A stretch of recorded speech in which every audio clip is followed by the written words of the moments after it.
Cosmic Warriors, and welcome back to another video. Okay, so I'm here today with the 6 things that the Saturn in Taurus / Saturn in the second house individual wishes they knew at the age of 20.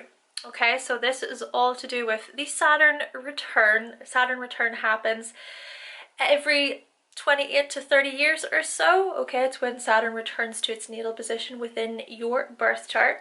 So basically, with the Saturn return, it's really looking at the lessons, the valuable lessons that the 20-year-old has learned over the years, and as they have really grew into a much more mature and substantial individual and adult. Okay, now I also want to highlight that if you have Saturn conjunct your Venus, or even if you have Venus in Capricorn, this video may resonate for you. Also, if you have Venus in the 10th house, it may resonate to an extent as well, right? However, before we do get started, if you would like to know more information all about your Saturn sign, your Saturn house, as well as your 10th house and your Capricorn house within your natal birth chart, then I have created a Capricorn season / archetype ebook. So what I'm going to do is I'm going to provide a link to that ebook in the description box so that you can pick up your copy today if you would like. Okay, so with all those introductions out of the way, Saturn in Taurus / Saturn in the second house, let's do this.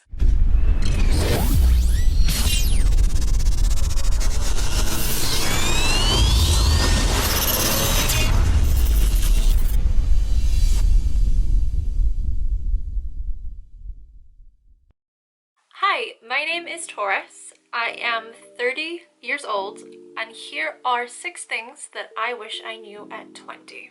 The first thing I wish I knew at 20 is that just because you don't have enough in a material way doesn't mean that you're not enough as a person.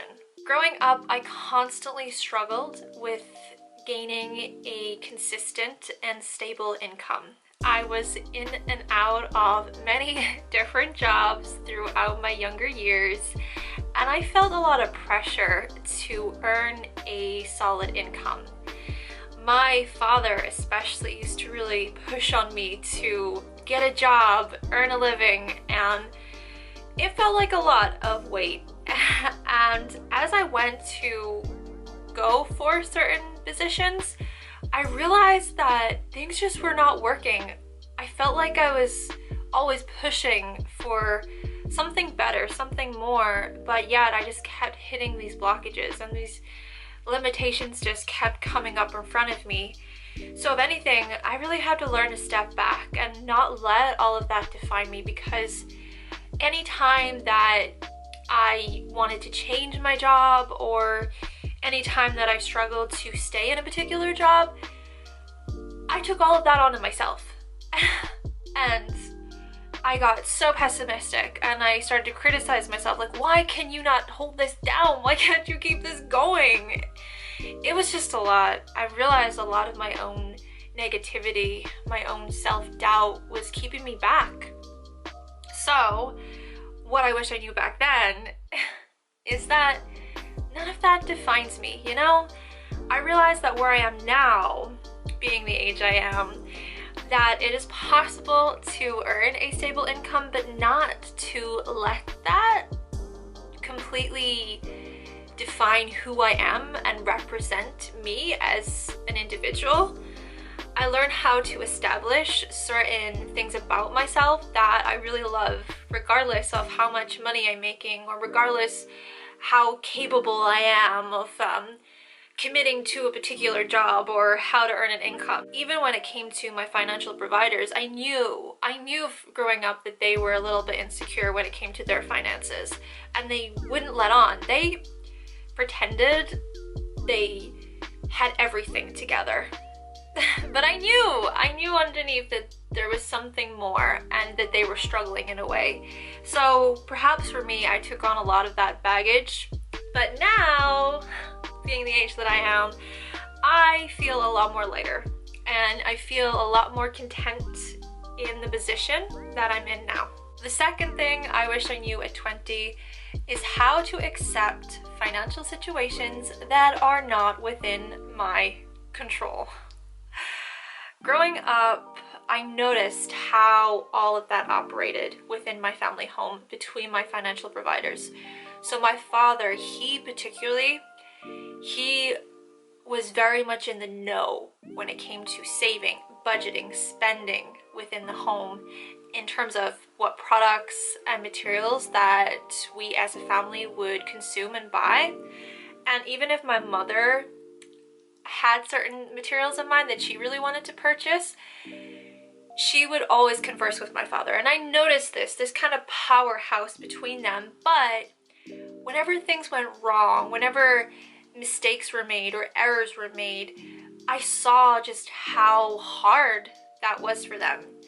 Just things that happened out of their control that I witnessed, and I thought to myself, oh my gosh, I really hope I don't go through those things. But I realized that the older I got, yes. As I grew older, I also had to step into their shoes, so to speak, and be prepared for the worst and be prepared for things that would come along and just shake up my stability and my financial situation.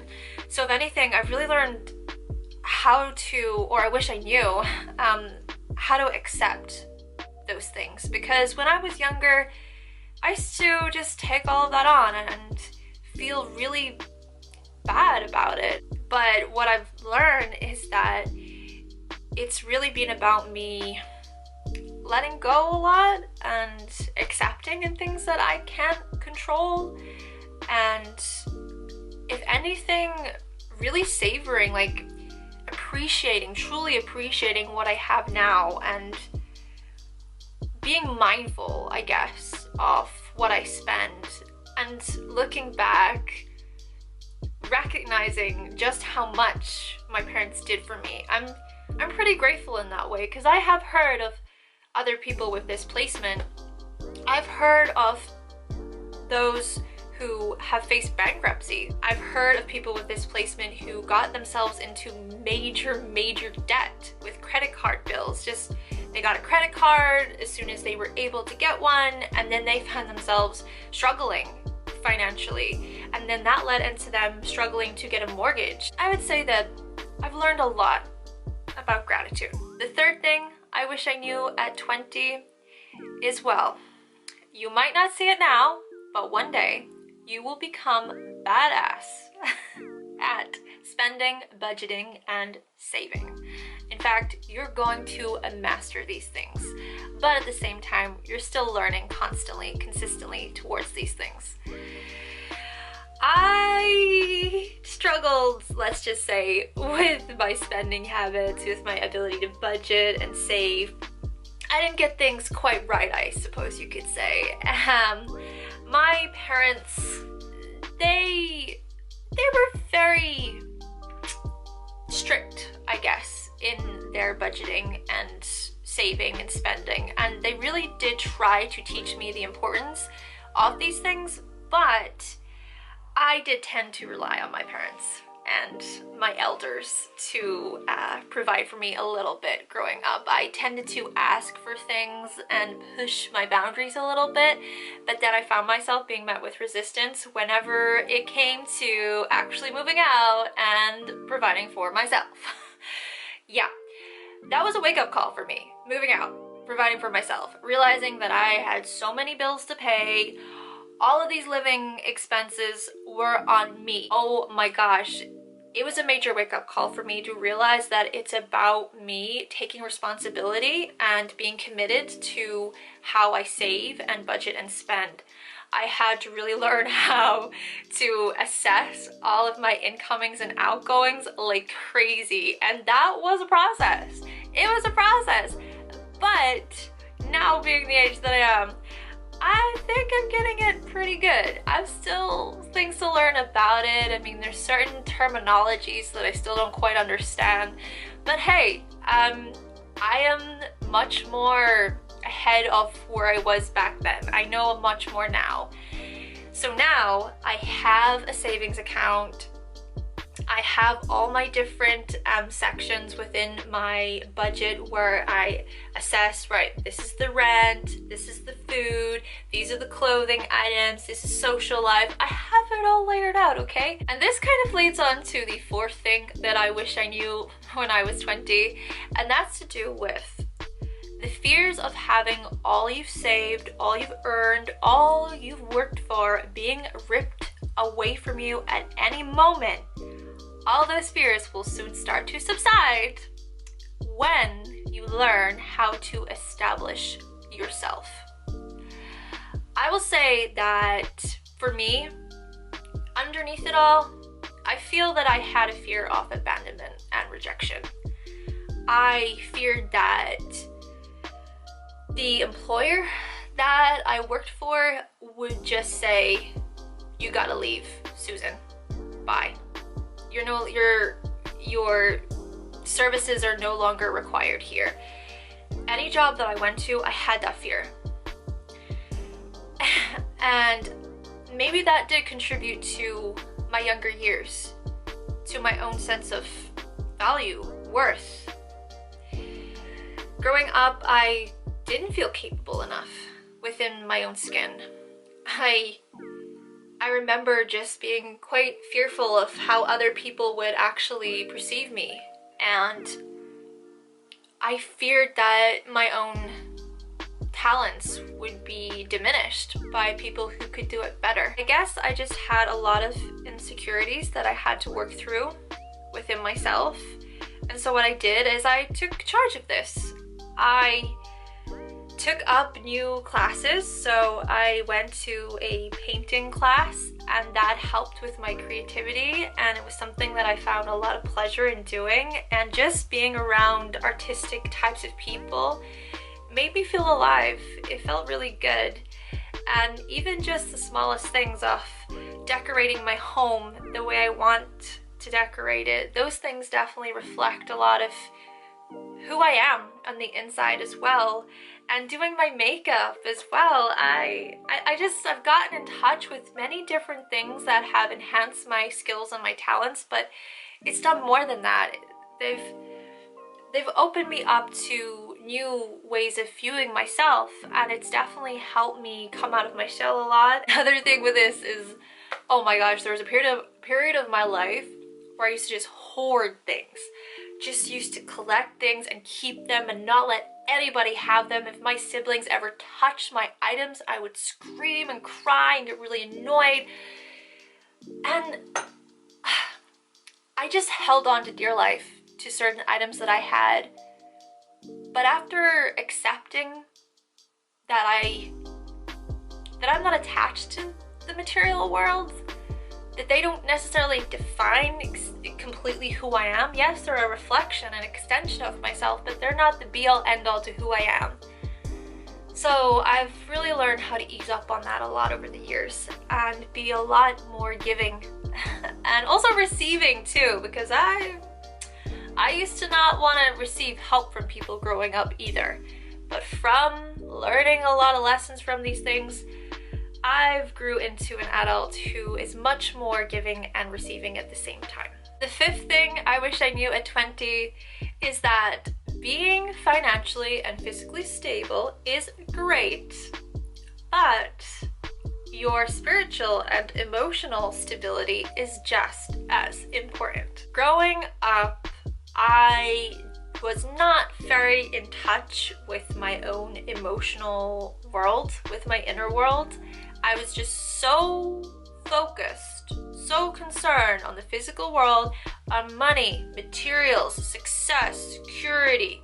I was so focused on all those things that I was kept busy a lot, constantly busy. Just felt like I was on this treadmill of work and progression and commitment.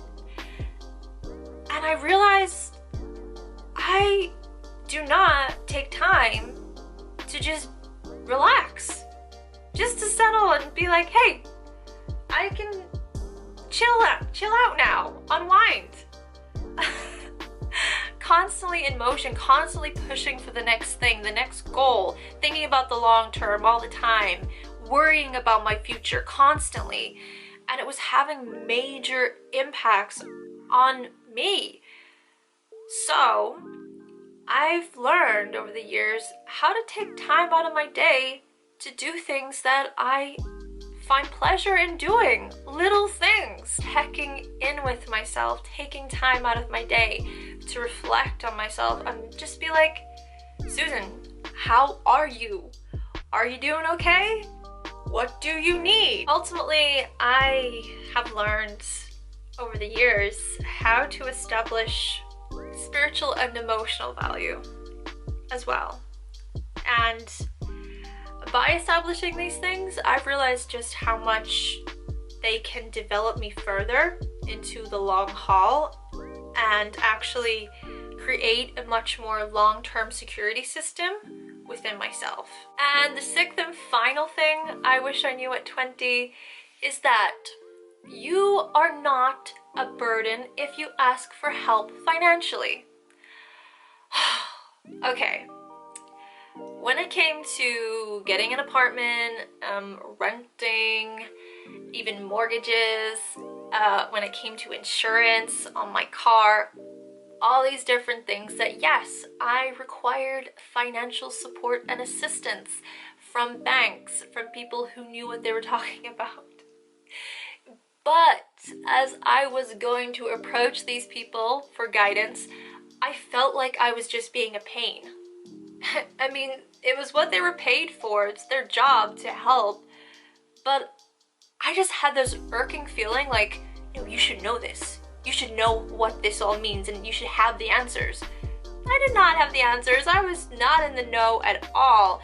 I feel like I was just comparing myself to other people and looking at my friends or other people online who had the home, who had the fancy car, and there was maybe a part of me that was a little bit jealous. I'm not gonna lie. Yeah, I was comparing myself and wishing that I could get to that point, but I was almost trying too hard to get there. And so again, I just felt like, no, I should know what to do. I should know how to get these things. But actually, I had no idea. I was so amateur, I was so new, I had not one single clue as to what to do and how to do it. So yeah, I had to really be okay, well, learn to be okay with support, with seeking support and help and guidance, especially when it came to the whole property ladder and owning things. That to me was just so daunting. And also when it came to investments, I had no idea. There were times when I thought, yeah, fine, I'll just save this amount of money and then I'll invest this amount. And I just didn't really think so much about how to necessarily get there. I just thought, oh yeah, you can do it. But I was so uneducated and quite immature in my position. So what I learned is how to take it step by step. And as I was taking it all step by step, I had to be so patient. So patient. There were blockages that came up, there were limits that came up. You know, I didn't have a certain amount of money in my bank account. I had to save that before I moved on to the next stage, and then to the next stage I had to make sure that I had a stable income for at least 2 years, and then I had to go to the next stage. It was a lot of different stages. So anyway, yeah, I wish I knew when I was 20 just how much the process really, just how long the process can take and how much that process, it can feel like a lot of pressure, but no, you were not annoying, upsetting anybody, being a burden to anybody for reaching out and asking for guidance. Okay, Cosmic Warriors, so that concludes my video on the 6 things that the Saturn in Taurus / Saturn in the second house individual wishes they knew at the age of 20. Now, if you do happen to have any of these placements, and also if you have your Saturn conjunct Venus or Venus in Capricorn or Venus in your 10th house as well within your birth chart, then let us know what you thought of the video in the comment section down below. But with all that being said, thank you so much for watching, thank you for subscribing, and if you would like to see more videos from myself and you have not yet subscribed, then go right ahead and click that subscribe button. And I will be back with another video very, very soon.